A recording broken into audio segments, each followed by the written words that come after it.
Guys, it's Kevin Murphy, The Defenders, Episode 2, me and Right Hook. Like I said, I don't think this is going to be Season 1, that's why I'm not saying Season 1, but either way, guys, I was obviously hyped for this second episode. I honestly really did love the premiere. Yes, it was slow. Yes, it really did keep everyone apart. But as I said in my review, it was a fantastic reintroduction to all these characters. It reminded us why we love Murdoch, why we love Jessica, why we love, Luke Cage, and why we are slowly starting to come around on Danny Rand. I thought they did do a really good job with it as a whole.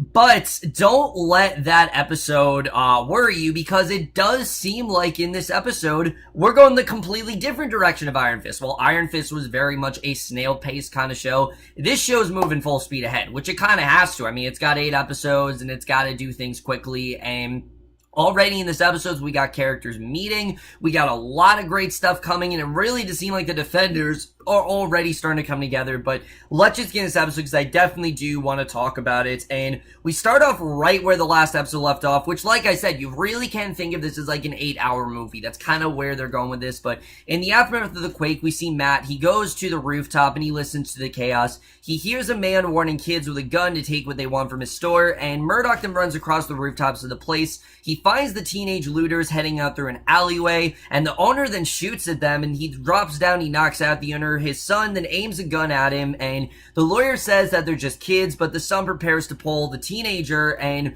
Murdoch then throws the father's gun at him. He disrupts his aim, slams him against the wall, beats him unconscious, and after a moment, he then walks away. And again, we're just reminded how great of an ass kicker Matt really is here. I just really love this scene. I thought it was really well done, and stuff like that I think the show just does such a great job with. But the next day we see Trish, and I'm gonna be honest with you guys, as much as I do like Trish in this show, I'm not really seeing the point of her right now, other than the fact that she is a Jessica Jones character. Other than that, it doesn't really seem like she's gonna be a character that has a lot to do. Now, maybe that's gonna change, but so far, she really does not have a lot to do here.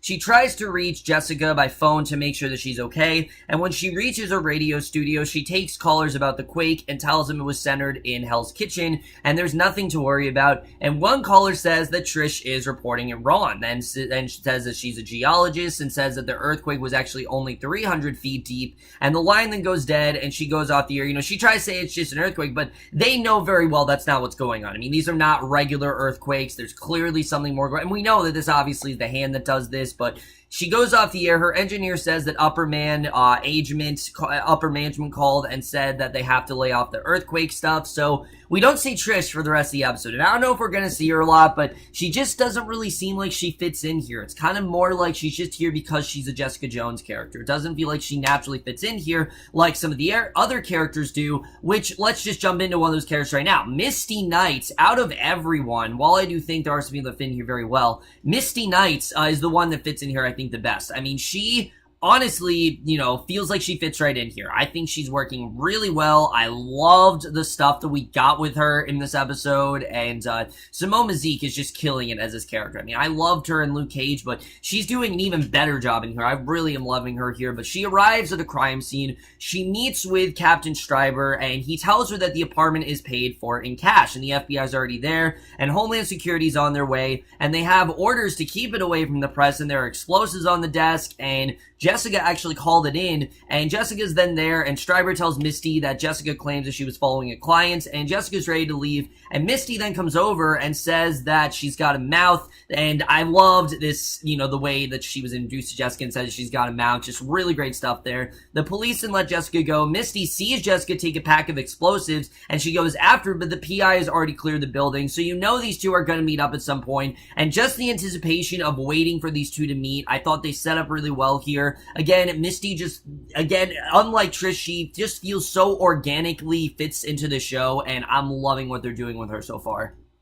So at Colleen's studio, Colleen then confirms that there was no damage. She finds Danny on the floor, refocusing his chi, and again, I'm loving what we're getting with Danny Rand here. I really am.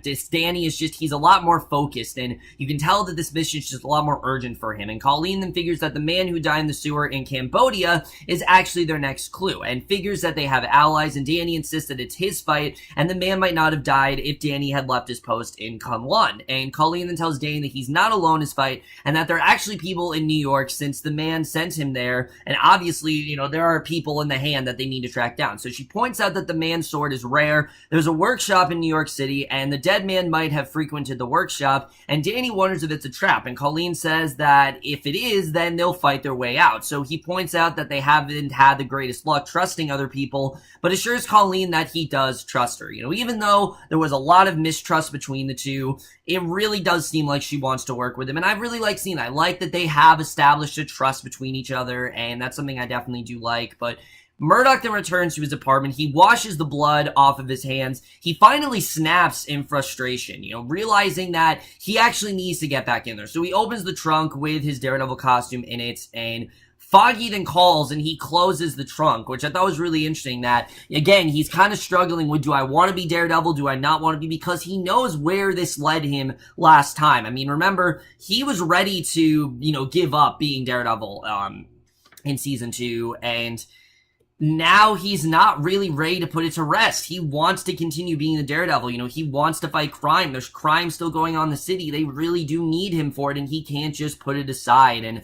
I thought that was something that was really interesting. But in Harlem, Claire is tending to the injured while Luke moves debris off of cars, and she comes over. And look, let me just say, I really have loved we got with Claire Temple in the show, but if she's just gonna be Luke's love interest in the series, I'm gonna be really disappointed, because Claire has been in every single Marvel series, you know, even though she was in one episode of Jessica Jones, she has connections with all of these characters, and if they're just gonna make her just Luke Cage's love interest in the show, again, Rosario Dawson is great in everything she does, and her and Mike Colter have really great chemistry, but if that's all she's gonna do, I'm really not gonna be a huge fan of that, because she really was that Nick Fury that was the connective tissue between all these shows, and if that's all she's gonna do, I think they're really doing a disservice to the character. But maybe that's not the case. It's just this episode seems the way. But she points out the criminals tend to hang out there, and Luke then figures that the body count of young men are growing and the NYPD isn't checking it out. So he tells Claire about Cole and explains that he has to step in. It's what Pop would have wanted, and Claire then tells him that the current criminal hotspot is Trouble in Paradise. So we then see Alexandra. She listens to a string quartet giving her a private performance at the Philharmonic, and the director offers to host Alexandra at their next gala in return for her donation,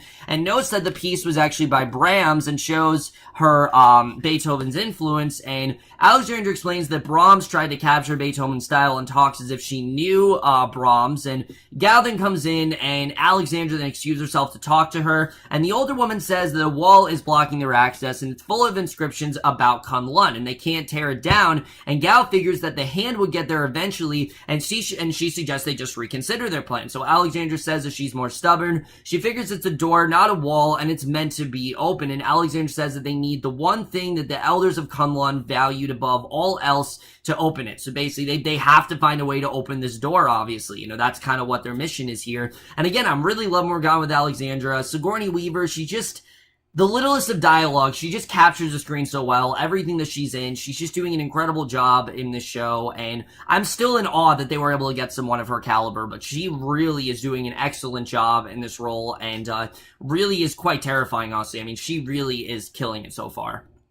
So Jessica then checks the records, and she finds a file about the transfer of assets concerning the explosives. She follows the paper trail through various companies and finally locates a handwritten letter. So she asks for a clerk for assistance and explains that the oldest record dates back to 1820, but she figures she actually needs to go back further for assistance. So the clerk tells Jessica to go to the historical branch uptown, and Hogarth then arrives and tells Jessica that they need to talk. Now, I thought this was going to be about Iron Fist, but we'll get into that in a little bit.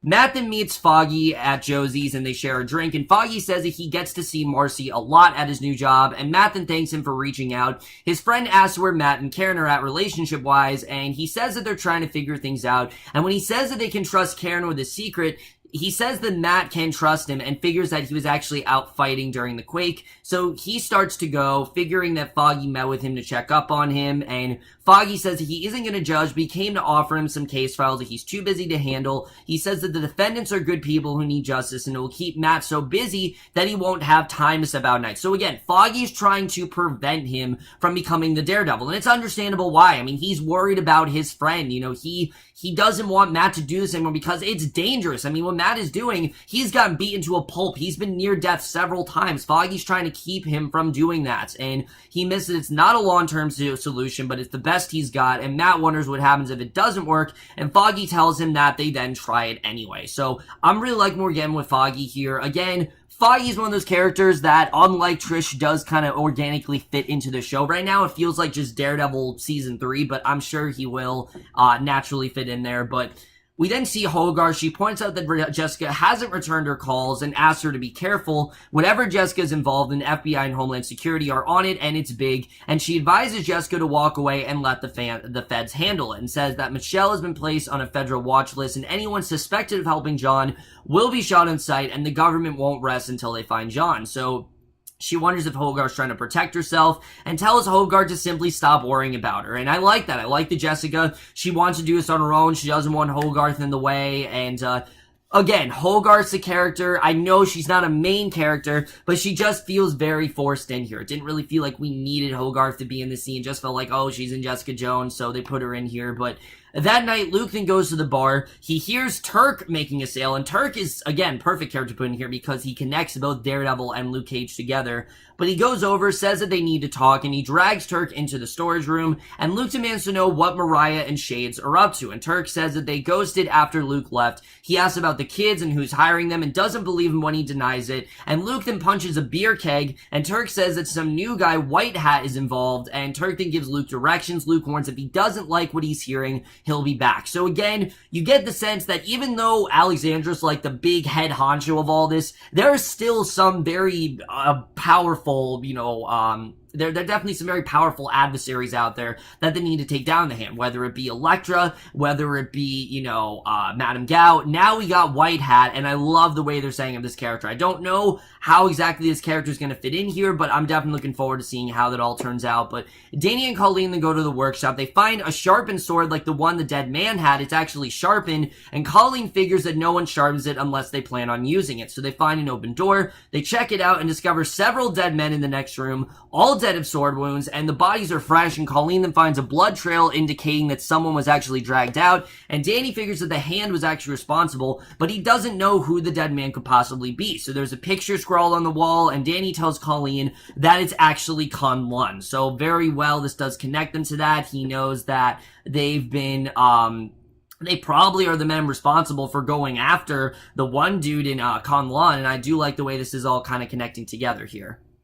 Luke then goes to the address. He sees a van make a delivery. He calls Misty and says that he may have a lead and she should come to the address with a warrant. And White Hat then brings several teenagers out, including Cole. He loads them into the van, and Luke tells Misty that he has to take care of someone first as the van then drives off. So White Hat obviously is someone that they need to worry about. He is kind of taking these teenagers, and we don't exactly know what he's doing, but we get the sense he's kind of probably fashioning them to be like the Hand, because as we know, the Hand are kids mostly. I mean, these are like killer kids who they're trained and they're very professional and things like that. They're professional assassins, and I think Cole, he's kind of trying to turn into that. So Hogarth then tells Foggy to keep an eye on something off the record, and this scene I love because I've been waiting to see Foggy and Hogarth together, and it was cool to see that here. She wants him to keep any trouble gets away from the firm, and Foggy wonders if Jessica's in trouble now, and Hogarth says that it's simply just a matter of time before something bad happens. So as Jessica goes back to her office, Trish then reaches her, says that they want her to sweep the Tremor stuff under the rug. Jessica realizes that her office door is open. She hangs up, she cautiously goes in, and it's Malcolm, and John is then holding a gun to his head. And again, this just felt like Jessica Jones season 2. It didn't really feel like Malcolm and Trish just organically fit in here. It felt like they were just kind of forced in. Someone then enters the workshop. Danny and Colleen then quickly hide. A group of masked men wearing hazmat suits then come in. They spray the bodies with chemicals. Colleen promises that they won't get away whatever they're doing, so obviously this is a really bad situation. Jessica then tells John that Michelle came to her. He asks if Jessica's working with them, and Jessica insists that she's a loner, and John tells her that he knows too much and that they will come after his family next. He insists that he's a good man and asks Jessica to tell Michelle that, and figures that they'll find him no matter where he goes. So John then warns that they're going to take down the city, but refuses to say who, and we then see the hooded Elektra comes in, easily just avoids John's shots. She grabs John, who shoots himself before she can take him, and when Jessica grabs Elektra breaks her grip and walks out. Jessica then goes after her, but by the time she reaches the street, Elektra is just gone, which that was incredible. That whole scene between those two, and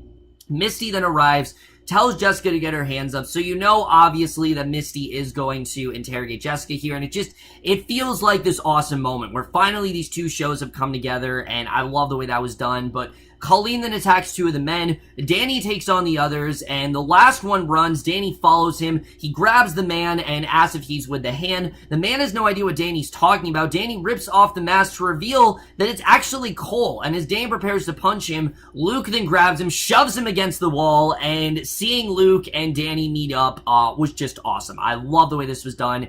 Danny recovers. He challenges Luke. He punches him in the chest. Luke then shrugs off the strike, and I love the way that these two really start to see what the other one is capable of. You know, where Luke is continuing to ignore his blows and Cole tries to run off. Danny knocks him down. Luke comes at him. He lets Danny's blows bounce off him and then he knocks him to the ground, and Danny summons the Iron Fist, punches Luke into the jaw, knocking him back. And again, if we saw more stuff like this in Iron Fist, I would have really liked this character a lot more, but this is the badass Danny Rand that we've been waiting for. The police arrive. They yell at them all to freeze, and Colleen tells Danny that they have to go. He runs off with her. Luke then slips away as the police arrest Cole, and again, that was awesome. I love the way that whole scene was done. Seeing Danny and Luke meet up was just great, but Alexandra then tells her hooded prisoner that everyone on his side is down. She removes the hood, and apparently it's Stick. Yes, they're holding Stick hostage now, and Alexandra says they have a lot to talk about. And we then get to the end of this episode, which I love. We see Misty and takes Jessica to an interrogation room. She points out that John was actually found dead in her apartment. The officer actually has a large file on Jessica and points out that Jessica stole evidence from her crime scene and got her one lead killed. And Jessica insists that she was trying to help John, but Misty points out that he's dead. She asks Jessica for cooperation and asks who she was chasing, and Jessica tells her that the case isn't normal. And just as she's talking about that, Murdoch comes in, tells Jessica to stop talking. He introduces himself and tells Jessica that he's her attorney, and that is the way this episode comes to an end. Really great stuff overall. Let's just get into this episode where it's going to take into the rest of the show. Like I said, guys, really great stuff going on here. I'm really loving how the show really is just moving full speed ahead. It's not really dragging things out, but there's a lot of stuff to definitely get into here. First of all, I love the direction that this is headed. You now can see how these characters are going to organically meet up. You know, Matt is representing Jessica. He's going to be her lawyer now, which I think makes the most sense. And I think it really is going to be interesting to see how that all turns out. You know, obviously, I'm pretty sure he's going to get her out of this, and it's going to work out well for her, but we'll have to see the way that turns out. But also, he is the Daredevil, and you can tell he's really contemplating, do I want to go back into that vigilante persona? Am I really ready to be the Daredevil again? Because remember, he was kind of done in season 2. He didn't want to really do it anymore. He only was really doing it to keep Elektra safe. And then when he realized that Elektra was actually kind of the villain in this situation, he didn't really know what to do. And I thought that definitely was really interesting, you know, in season 2. But now it seems like he is actually ready to be the Daredevil again, so I'm looking forward to seeing how they set that whole thing up. But as far as things go between Luke Cage and Danny, I love this dynamic. I really do, because not only do these two now realize the other one's capabilities and really the strength that each one has, they also know how to use each other to their advantage. I mean, Danny can use Luke because Luke has a personal connection to the city. Remember, Luke doesn't want to be a villain. He doesn't want to be a hero. He just loves the city and he'll do anything to protect it. Danny, on the other hand, he's searching for the hand, and he's urgent to track down the hand to see, you know, what they did and, you know, how they played part in the destruction of Kunlun, all that kind of stuff. You know, what's really going on here. I think all that definitely is really interesting, and I'm really loving the way that Danny fits in here. They're really just making Danny a lot more likable of a character, and I am definitely enjoying what we're getting with his character here. I think he's just a lot better in my opinion. I'm liking what we're getting there. And Misty Knight as well, I think also fits really well in here. How she, you know, she is like a police detective, and she's tracking down Jessica, and obviously what Jessica did was wrong, and you know, she is not looking to, you know, she's not looking to accuse Jessica of anything, but she knows that she was in fact an eyewitness, and she does want to get Jessica's side of the story. But we'll have to see the way that Matt really does kind of corrupt it. We'll have to see the way that really is done. We also know Misty's not the greatest of police officers. She really is not that great, and this might be something where this might not work out for her. We'll have to see the way this turns out. I don't know how this is going to go, and I think this definitely is going to be very interesting, but I'm loving the way that Misty Knight really does fit in here. I think she really is great. And Foggy as well. Foggy also, I think, fits really well in here with his incorporation to the show, how he, you know, he really does want Matt to just be a lawyer and have that lawyer type persona. He doesn't want him to go back into being the Daredevil, but Matt can't help it. He needs it. He's seeing the city in danger. He needs to be the one to protect it, and he can't help but, you know, do something about it. And you really are starting to see the reasons why everyone is doing this. They all have personal reasons for this mission, and that's something I definitely really do love. My really only complaint on this episode, like I said, is as much as I do like the Jessica Jones characters, so far, they are the ones that feel the most forced in here. I feel like Trish, she's good in the show. I love, you know, Rachel, I think the actress who plays her, you know, she does a really great job. You know, I really am liking what we're getting of her. But in my personal opinion, she just feels very forced in here. It only feels like she's in the show because, oh, we need a Jessica Jones character. It doesn't feel like Trish just organically fits in there like Misty does, like Foggy does. Even Karen as well, I don't really feel like we didn't really get anything with her in this episode, so I don't even know why she's the main character. Look, I really do like Rachel Taylor. I think she did some incredible stuff in Jessica Jones Season 1, but so far, I'm just not really seeing the point of her being in here. She just feels very forced in here to me. Malcolm, honestly, feels a lot more organic. It feels like, alright, he's Jessica Jones's partner. You kind of need scenes with him. You can have one scene with Trish. I just don't know why Trish is billed as a main character. If it was recurring, that I could understand. But as a main character, it just feels really forced. And I don't know what kind of part, you know, Trish is going to play in the show. But if she's just going to, like, do the Trish talk thing and that's it, then I don't know why she's billed as a main character. Because so far, it just doesn't really feel like she needs to be here. But we'll have to see the way that turns out. And Claire Temple as well. If they're just going to reduce her, look, I love her character, nothing against her, but if they're just going to reduce her to be Luke Cage's love interest and that's it in this show, that's really going to piss me off because they made it seem like Claire Temple was going to be that connective tissue that ties everything together, and, you know, each of these characters have some sort of a past with her. Matt, you know, that was his love interest briefly, you know, they seemed like they were kind of gonna start something. You know, Jessica Jones, she knows Claire, and of course she has history with Luke. There can maybe be some sort of love triangle there. That'd be interesting. Danny, she knows as well. You know, she can catch up with him. I just don't want to see Claire stay in Harlem. I want to see more happen here. I want to see her become, you know, a part of this, and I don't want her to just be, you know, the love interest that Luke just goes back to. I really hope they don't do that, and I don't know if they're going to do that, but this episode definitely does make it seem that way, and I'm hoping that's not the case. We'll have to see the way things really do turn out. And Stick, I loved seeing the return of Stick. Scott Glenn, I mean, you know, I love what we got with them Leftovers, and he's fantastic as this character, and I don't know what's going to happen here. You know, now that he's prisoner to Alexandra, how long has he been prisoner? How did they get Stick? I mean, there's a lot of stuff that we don't know. Also, White Hat, obviously, Luke is worried about this character. What kind of damage is he gonna be to the, you know, to the show? What's gonna happen with that? We'll have to see. And then as far as everything going down, with Alexandra the Hand in general, I think we're gonna have to get into all that stuff. I think that, like I said, is all really interesting stuff, and that's something, again, I'm very interested in getting into, is, you know, how instrumental were they in Kunlun? How did they capture Stick? All this stuff I think we're gonna find out very soon. Overall, guys, I definitely am really enjoying the show overall. Other than those few complaints, I still really did enjoy this episode, and I am gonna give episode 2 of The Defenders overall, me and Right Hook, the same grade for the first episode, which was a B+. Over, guys, with the second episode of The Defenders. Most guys thought this episode overall. Left your thoughts. And so far, guys, I'm really enjoying the show. I really am. And I heard episode 3 is really when the show becomes The Defenders. And I'm looking forward to seeing how that all turns out. But that's it for my review. Hope you enjoyed. We'll see you guys in my next video, which will be for a movie review. And I will see you guys for that. Okay, bye.